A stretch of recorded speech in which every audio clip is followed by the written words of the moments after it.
నమస్తే. ఈరోజు మన స్టూడియోలో ప్రముఖ ఆధ్యాత్మికవేత్త, జ్యోతిష్య వాస్తు పండితులు శేషగిరిరావు గారు ఉన్నారు. గురుగారితో మాట్లాడదాం. నమస్కారం గురుగారు. నమస్తమ్మ. గురుగారు, ఏప్రిల్ నెలలో మిథున్ రాశి వారికి ఎలాంటి ఫలితాలు ఉండబోతున్నాయి? ఇంకా మంచి ఫలితాల కోసం ఏదైనా రెమెడీస్ కూడా తెలియజేయండి గురుగారు. తప్పకుండా. ఈ మిథున రాశి వారికి అయితే కనుక కొద్దిగా మిశ్రమ ఫలితాలు అనేది ఎక్కువగా కనపడుతున్నాయి. ఎక్కడ మిశ్రమ ఫలితాలు ఉన్నాయి, ఎక్కడ మెరుగైన ఫలితాలు ఉన్నాయి, ఈ రకంగా మనం ఒకసారి తెలుసుకునే ప్రయత్నం అనేది అయితే చేద్దాం. ఇక్కడ ఈ మిశ్రమ ఫలితాల్లోకి వచ్చేప్పటికి ఏంటంటే రెండు ఇబ్బందులు. ఒకటి ఏంటంటే వీళ్ళకి తరచూ ఈ బుద్ధి చాంచల్యత, అంటే ఇప్పుడు తీసుకున్న నిర్ణయం ఇంకాసేపటికి మారిపోతూ ఉండొచ్చు, స్థిరత్వంగా ఉండదు. సో ఇప్పుడు విద్యార్థులు అనుకోండి, కాసేపు వాళ్ళ అమ్మా నాన్నలతో ఏమో నేను ఏమైనా సరే ఇంజనీరింగ్ చదువుతాను, సరే ఇంజనీరింగ్ చదువుతాడు కదా అని కోచింగ్లు పెడితే 2 నెలలు తిరగకుండా నేను నాకు ఏదైనా నచ్చట్లేదు, నేను సీఏకి వెళ్తాను అంటాడు. సో అంటే విద్యార్థులు వాళ్ళ లెవెల్లో వాళ్ళ మైండ్ మారిపోతుంది. ఇక్కడ ఉద్యోగస్తులు అయితే కనుక వాళ్ళకి ఏంటంటే ఉన్నట్టుండి ఈ ఉద్యోగం మార్చేస్తే ఎలా ఉంటుంది అనిపిస్తుంది, కొత్త కంపెనీకి వెళ్తే బాగుంటుందేమో అనిపిస్తుంది. సో అంటే ఈ నిర్ణయాల మీద ఎవరికి సరైన అవగాహన, సరైన ఆలోచన లేకపోవటం, సో దానివల్ల కొంత ఇబ్బంది తెచ్చుకోవటం అనేది. సో ఇక్కడ మనం ఏంటంటే ఆ బుద్ధిని నియంత్రణ చేసుకోవటం అనేది ప్రాథమికంగా ఈ నెలలో వీళ్ళు పడాల్సిన జాగ్రత్త. తర్వాత ఇతరులతో వీరి యొక్క సంబంధ బాంధవ్యాలు, అంటే ఉన్నట్టుండి అకారణంగా ఏమైనా సరే అపార్థాలు కలిగేలాగా వీళ్ళు ప్రవర్తిస్తాం, లేదా వాటిగానే కొంతవరకు అలాంటి పరిస్థితులు ఉత్పన్నం అవటం మన ప్రేమేం లేకుండా. అంటే ఏదైనప్పటికీ కూడా ఇటు ఇరుగు పొరుగు వాళ్ళు అవ్వచ్చు, మన తోడబుట్టిన వాళ్ళు అవ్వచ్చు, మన సంబంధ బాంధవ్యం కలిగిన వాళ్ళు అవ్వచ్చు. సో వీళ్ళతో ఏదైనా సరే మధ్య మధ్యలో పొరపక్షాలు వచ్చే అవకాశాలు అయితే ఉన్నాయి. కానీ ఏదైతే మనం ఇందాక మొదట చెప్పుకున్నాం, సరే ఈ పొరపక్షాలు ఇలాంటివి కొన్ని మనకి చెప్పి వస్తున్నాయి, కొన్ని చెప్పకుండా వస్తున్నాయి, అంటే మన ప్రమేయం లేకుండా కూడా వస్తున్నాయి. సో దాన్ని మనం అంత రెమెడీ అనేది అలాగ లాస్ట్లో మనం చూసుకుంటాం. కానీ ఈ బుద్ధి అనేది మాత్రం కొద్దిగా మంచిగా పెట్టుకుంటే, అంటే నాకేది అవసరం అనేది డైవర్ట్ అవ్వకుండా ఉంటే, లేదా ఇతరుల యొక్క ఇన్ఫ్లుయెన్స్ లేకుండా చూసుకుంటే. ఎందుకంటే ఈ మిథున రాశి వాళ్ళు ఏంటంటే తొందరగా ఎవరికొకరు బెండ్ అవుతారు. గట్టిగా 10 మంది అరే వాళ్ళు నీకు ఇంజనీరింగ్ ఏం లేదురా, ఇప్పుడు అంతా వేరే ఆర్టిఫిషియల్ ఇంటెలిజెన్స్ అటు వెళ్ళిపోదాం అంటే అటు వెళ్ళిపోతారు. సో డేటా సైన్స్ అంటే డేటా సైన్స్ వైపు వెళ్ళిపోతారు. సో ఇతరుల ఇన్ఫ్లుయెన్స్ అనేది కూడా కొంతవరకు వీళ్ళ మీద ప్రభావం చూపించడానికి ఉంటుంది. సో మీకు డేటా సైన్స్ కలిసి వచ్చింది కదా అని నాకు డేటా సైన్స్ కలిసి రావాలని లేదు, మీకు ఏఐ కలిసి వచ్చింది కదా అని నాకు ఏఐ కలిసి రావాలని లేదు. సో మీ టార్గెట్ ఏంటి, మీ బుర్ర ఏంటి, మీరు మొదటి నుంచి ఏ రూట్లో వెళ్తున్నారు. సో దాని పట్ల మీరు కనుక ఏకాగ్రతగా ఉంటే, ముఖ్యంగా ఎప్పుడైతే మనకి లాభస్థానంలోకి రవి ఏప్రిల్ 13 నుంచి వస్తారు చక్క ఓచలోకి, సో అక్కడి నుంచి చాలా అద్భుతంగా ఉంటుంది. ముఖ్యంగా ఎవరైతే ఇప్పుడు అనుకోకుండా ఈ ఏప్రిల్ నెలలో కనుక ఏమైనా ఎంట్రన్స్ టెస్ట్ అనుకోండి, కాంపిటేటివ్ ఎగ్జామ్స్ అనుకోండి, అంటే ఈ ఎంట్రన్స్ టెస్ట్లు అనేది ఓకే ఆయా ఇంజనీరింగ్ వాటి బట్టి ఉంటుంది. అలా కాకుండా నేను అనేది ఏంటంటే అనుకోకుండా ఏమైనా ప్రభుత్వ సంబంధించినవి కానీ ఏవైనా సరే ఇలా కాంపిటేటివ్ ఎగ్జామ్స్ ఉంటాయి కదా, బ్యాంకులు, కోచింగ్లు అని, అలాంటివి ఏమైనా అనుకోకుండా వీళ్ళకి ఏప్రిల్ నెలలో కనుక తగిలితే, అంటే ఎలాగో సూర్యుడు మనకి ఏప్రిల్ నుంచి మనకి ఇంచుమించుగా మళ్ళీ మే 12వ తారీఖు దాకా ఉంటాడు, ఒక నెల కాలం ఉంది. అంటే ఏప్రిల్ 13 నుంచి మే 12 మధ్య ఏవైనా సరే అనుకోకుండా వీళ్ళకి ఇలాంటివి ఏమైనా తగిలాయనుకోండి, ఎక్కువ మనకి ఎగ్జామ్స్ ఇలాంటివి ఖచ్చితంగా వీళ్ళకి ఉపయోగపడుతుంది. ఎందుకంటే వీళ్ళలో కొద్దిగా అప్పుడు ఆ టైంలో కొద్దిగా ఈ బ్రెయిన్ కూడా కొద్దిగా ఏమంటాం స్పీడ్గా పనిచేయటం, స్పార్క్నెస్ అంటాం కదా, సో అది వేగంగా పనిచేస్తుంది. మనకి ఇవన్నీ కూడా ఏమవుతుందంటే కాంపిటేటివ్ ఎగ్జామ్స్ అన్నింటిలో కూడా మీకు ఉండేవేమో సింపుల్గా వస్తుంటే కానీ దాని మీద బోలంత బొర్రెట్టాల్సి వస్తుంది. అంటే మనం ఎంత వేగంగా టైంకి అలర్ట్ అవుతామో దాన్ని బట్టి మన యొక్క సక్సెస్ రేట్ అనేది ఉంటుంది. సో అంత వేగంగా పనిచేయడానికి ఇప్పుడున్న గ్రహస్థితి ఏప్రిల్ 13 నుంచి ఉండే గ్రహస్థితి మనకు దోహదం చేస్తుంది.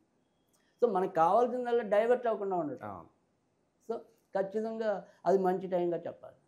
తర్వాత రెండోది ఏంటంటే ఏదైతే మనం ఇందాక ఒక రాశిలో కొంతవరకు వైద్యానికి మైనస్ ఉందో, ఇది వైద్యానికి చాలా మిథున రాశిలో పుట్టి వైద్యులుగా ఉన్న వాళ్ళకి చాలా అద్భుతమైన ఫలితాలు ఉంటాయి. తర్వాత ఎవరైనా సరే కొద్దిగా ఈ పరిశోధనాత్మక అంశాల్లో ఉన్న వాళ్ళు, అంటే ఏదైనా రీసెర్చ్ చేసేవారు, అలాంటి వాళ్ళకి కూడా ఇది చాలా మంచి టైం ఏప్రిల్ 13 తర్వాత నేను చెప్పేది. సో ఏప్రిల్ 13 దాకా కొద్దిగా మీడియంగానే ఉంటుంది. గురుగారు, ఎవరైనా కొత్తగా వ్యాపారాలు మొదలు పెట్టాలనుకున్నప్పుడు ఏ రంగాల్లో వీళ్ళు పెట్టుబడులు పెడితే మంచి లాభాలు వస్తాయి అంటారు ఈ మాసం? రైట్. ఇక్కడ మిథున రాశి వాళ్ళకి వచ్చేప్పటికి ముఖ్యంగా వీళ్ళకి ఏంటంటే ప్రజలకి నిత్యావసరాలుగా ఉండేవైతేనే ఎక్కువ ఉపయోగం ఉంటాయి. అంటే ప్రజలకి నిత్యావసరాలు అంటే కనుక మెడికల్కి సంబంధించినవన్నీ కూడా పనికొస్తాయి. Any type of education institutes అన్నీ కూడా పనికొస్తాయి. తర్వాత వచ్చేప్పటికి కూడు అంటే తిండికి సంబంధించి అంటే క్యాటరింగ్ అని, సో చిన్న చిన్న హోటల్స్ అని, టిఫిన్ సెంటర్లు అని, ఇలాంటి తిండికి సంబంధించి అది ఫస్ట్ కూడు. తర్వాత గూడు వీళ్ళకి కూడా రియల్ ఎస్టేట్ అంటే డైరెక్ట్ ఏమంటాం కట్టించకల్లా మనం మీడియేటర్గా ఉండి కమిషన్ బేస్లో చేస్తాం కదా, ఉద్యోగంలో ఉండి కూడా కమిషన్ మీద సంపాదించడం. సో అలా ఏదైనా సరే బ్రోకరేజింగ్ అలాంటి వాటికి అనుకూలకంగా ఉంటుంది.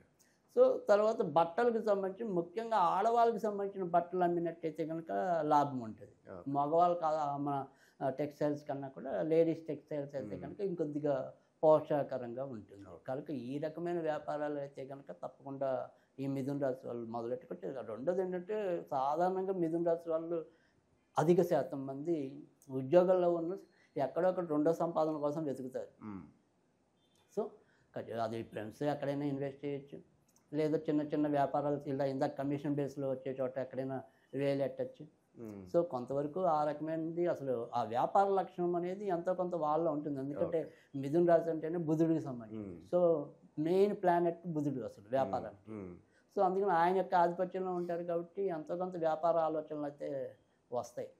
సో కనుక వ్యాపారం చేసే పరిస్థితి కూడా కొద్దిగా ఎక్కువగానే ఉంటుంది.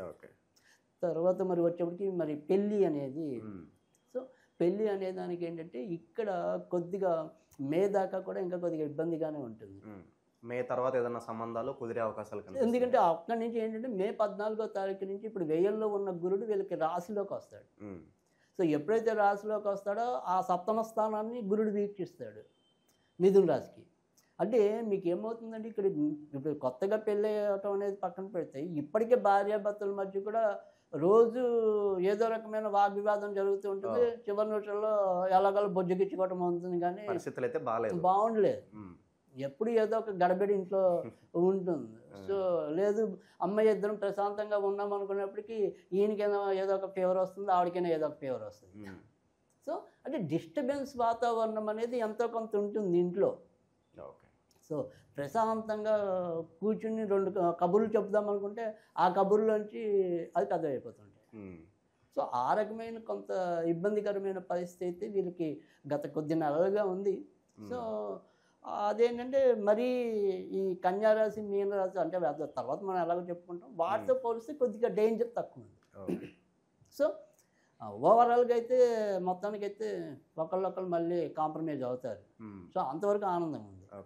ఆరోగ్యపరంగా ఎలా ఉండబోతుంది గురుగారు? రైట్, అదే ఇందాక మనం చెప్పుకున్నాం. అంటే ఇక్కడ ఏదైనా సరే ఇలా వైరల్ ఫీవర్స్ ఏమైనా సరే కొద్దిగా తొందరగా రావడానికి వీళ్ళకి అవకాశం ఎక్కువ ఉంది. తర్వాత రెండోది వచ్చేప్పటికి వీళ్ళకి కూడా కొద్దిగా చర్మానికి సంబంధించిన కానీ ఊపిరితిత్తులకు సంబంధించిన కానీ కూడా మధ్య మధ్యలో వస్తాయి. కనుక ఆ విషయాల్లో కొంతవరకు వీళ్ళు జాగ్రత్తగా ఉండాలి. అంటే అతి శీతలమైన వాటిలోకి, అంటే ఇప్పుడు వేసవికాలం కదా, మొత్తం అన్ని ఏసీలతో నింపేసుకుందాం అనుకుంటే కనుక కొంతవరకు ఇబ్బంది పడే పరిస్థితి అయితే వీళ్ళకి ఉంది. తర్వాత రెండోది వచ్చేప్పటికి ఏంటంటే ఇక వైరల్ ఫీవర్స్ అనేది మన చేతుల్లో ఉండవు కదా, బట్ కొంతవరకు వీళ్ళకి ఆ వాతావరణ మార్పు వల్ల వచ్చేవి ఏవైతే రోగాలు ఉంటాయో అవి కొంతవరకు వీళ్ళ మీద ప్రభావం చూపించడానికి ఉంటుంది. బట్ అంతకు మించి మరి ప్రాణ సంకటాలు అయితే ప్రస్తుతానికైతే మిథున రాశికి అయితే లేవు. ఓకే గురుగారు, అలాగే ఈ కోర్టు సమస్యలతోనూ భూమి వివాదాలతోనూ ఇబ్బంది పడుతున్న వాళ్ళు ఉంటారు కదా, సో వాటి నుంచి బయటపడడానికి ఎంతకాలం పట్టొచ్చు అంటారు ఈ రాశి వాళ్ళకి? అంటే ఇంకా కొద్దిగా పడుతుంది. ఎందుకంటే ఇక్కడ ప్రస్తుతం ఏదైతే ఇలాంటి తగాదాలకి వాటికి కారకుడైన వాడు కుజుడు అనుకోండి. ఆ కుజుడు ఇప్పటికే తన శత్రు రాశి అయిన మిథున రాశిలో ఉన్నాడు. తర్వాత కూడా మళ్ళీ ఇంకొక నెల అంటే జూన్ ఆ టైంకి వచ్చేప్పటికి నీచంలోకి వస్తాడు. అప్పుడు బాగుండదు. అంటే వీళ్ళకి మిథున రాశికి లాభాధిపతి కుజుడు అనమాట. సో ప్రస్తుతం ఆ కుజ సంచారం అనేది అంత ఆశించినంత మంచిలో లేదు. సో దానివల్ల ఏంటంటే యావరేజ్గా చెప్పాలి అంటే కనుక జూలై 14వ తారీఖు దాటిన తర్వాత నుంచి క్రమంగా మంచి రోజులు రావటం అనేది ఉంటుంది. కానీ బట్ అప్పటిదాకా అన్ని మందకోడిగానే ఉంటాయి కోర్టుకు సంబంధించిన వ్యవహారాలు. సో ఆ వ్యవహారాల్లో మరీ అంత పురోభివృద్ధి అయితే ఉండదు. గురుగారు ఇంకా మెరుగైన ఫలితాలు పొందడానికి ఈ రాశి వారికి మంచి రెమెడీస్ ఏమైనా ఉంటే తెలియజేయండి ఈ నెల. తప్పకుండా. ఎందుకంటే మనము ఇందాక చెప్పుకున్నాం మెయిన్ ఏంటంటే ఇప్పుడు గురుడు వ్యయస్థానంలో ఉండటం అనేది కొంతవరకు వీళ్ళకి అది లాస్. అంటే అవును. ఈ ఉద్యోగాల్లో వాటిలో కూడా ఒకసారి అనుకోని ఇబ్బందులు రావచ్చు. అవును. తర్వాత మోయలేని భారాన్ని మొయ్యాలి. అంటే ఇప్పుడు సపోజ్ ఉద్యోగం పోదు, కానీ ఆ ఉద్యోగం పోకపోయినా 10 మంది పని వీళ్ళు మీద పడుతుంది. ఉమ్. సో భారం పెరుగుతుంది, లాభం తగ్గుతుంది. అవును. సో అందుకని ఎలా చూసినప్పటికీ కూడా గురుణ్ణి సరి చేసుకోవటం అనేది ఒకటి. ఉమ్. తర్వాత రెండోది వచ్చేప్పటికి ఏంటంటే మనం మొదట్లో చెప్పుకున్న ఏదైనా సరే ఇతరులతో వీరి యొక్క సంబంధ బాంధవ్యాలు మెరుగ్గా ఉండటం కోసం, ఉమ్. అంటే అకారణంగా ఊరికే పొరపట్టాలు రావటం ఇలాంటివి లేకుండా, సో వాటిని అన్నింటిని మనం దృష్టిలో పెట్టుకుని ఇప్పుడు ఏదైనా సరే ఈ రెమెడీ అనేది Yes. ఏంటంటే వీళ్ళు ఈ నెలలో ఎక్కువగా దత్తాత్రేయుడికి సంబంధించినవి చేసుకోవాలి. సో దత్తాత్రేయ పంజర స్తోత్రం అని చాలా అద్భుతమైన స్తోత్రం ఉంటుంది. సో అది రోజుకి ఒకసారి చదివితే చాలు. సో అది చదువుకుంటే చాలా ఉత్తమ ఫలితాలు వస్తాయి. సరే, ఒకవేళ అలాంటిది మనం కనుక చేయలేకపోతే మనం ఒక స్విచ్ వర్డ్ అనేది కూడా తేలిగ్గా అందరికీ చేసుకునే పద్ధతిలో మనం ఒకటి చెప్తున్నాం. తప్పకుండా. సో దానికి ఏంటి అంటే కనుక జూపిటర్ జూపిటర్. ఉమ్. అది సాధ్యమైనంత సార్లు చదువుకోవటం. ఉమ్. సరే, ఇవి ఏమీ కాకపోతే మరి ఇంకోటి ఆల్టర్నేటివ్ ఇంకా కూడా మనం చెప్తున్నాం. అంటే ప్రతి రాత్రికి కూడా యావరేజ్గా ఒక 3 దోష పరిహారాలు ఎవరికి ఏ రకంగా చేసుకునే అవకాశం ఉంటే మనం అందరికీ తేలికైన పద్ధతిలో వెళ్తున్నాం. ఉమ్. సో ఒకవేళ కొంతమందికి ఇంకా కొన్ని డౌట్లు వస్తాయి, అంటే నేను 3 చేసుకోవచ్చా కదా. ఆ. సో 3 చేసుకునేవారు చేసుకోండి, ఇంకా మంచిదే కదా. ఉమ్. సో ఇప్పుడు మనకి ఒకదానికి ఎంత పవర్ ఉందంటే 3 వాటిలో ఇంకా ఎక్కువ ఇంకా పవర్ ఉంటుంది కదా. అవును. సో ఇప్పుడు వాళ్ళ వ్యక్తిగత జాతకం మనకి తెలియదు, వాళ్ళ వ్యక్తిగత జాతకం ఇంకా వీక్ ఉందనుకోండి, ఉమ్. అప్పుడు ఈ 3 ఇంకా అద్భుతంగా ఉపయోగపడతాయి కదా, 3 శక్తులు తోడైనట్టు. ఉమ్. సో అందుకని ఆ రకంగా ఒకటి. తర్వాత మూడోది ఏంటి అంటే కనుక ఏదైతే వీళ్ళు గురువారాల పూట కొద్దిగా స్నానం చేసే నీటిలో కొద్దిగా పసుపు వేసి స్నానం చేయాలి. ఉమ్.